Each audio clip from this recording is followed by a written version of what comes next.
Na tazama, mimi niko pamoja nanyi siku zote hata ukamilifu wa dahali. Amina. Maranatha, Yesu anakuja. Sauti kuu itakaposikika. Januari 19.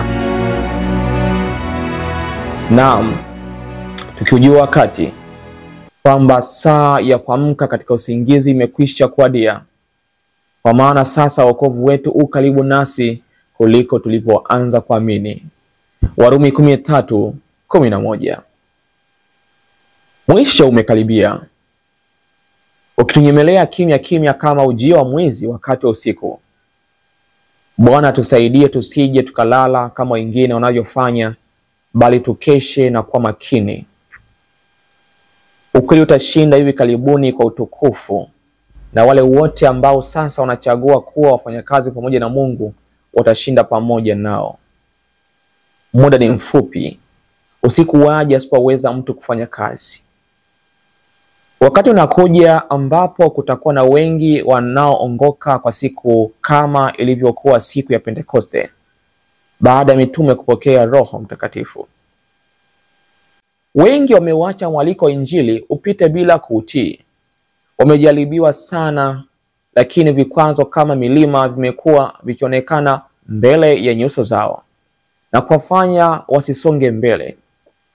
Kwa njia ya imani, saburi na ujasiri, wengi watavivuka vikwazo hivi na kuingia katika mwanga wenye utukufu. Vizuizi vimewekwa bila kujua katika ile njia nyembamba. Mawe ya kujikwaa yamewekwa katika njia, haya yataondolewa.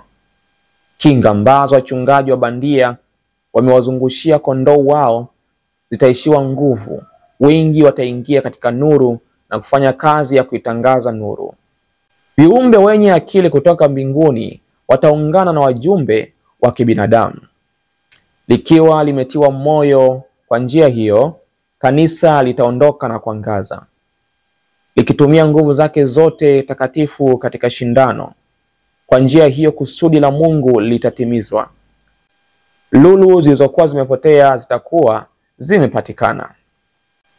Wakati wa sauti kuu, kanisa likisaidiwa na majaliwa ya kuingilia kati kwa Mungu wake aliyeinuliwa, litatoa elimu ya wokovu kwa wingi kiasi kwamba nuru itapelekwa katika kila jiji na kila mji. Dunia itajaa elimu ya wokovu. Kufanywa upya kwa njia ya Roho wa Mungu kutawapa mafanikio makubwa wale watakaokuwa wanajitahidi sana, ili nuru ya kweli wa sasa ionekane iking'aa kila mahali.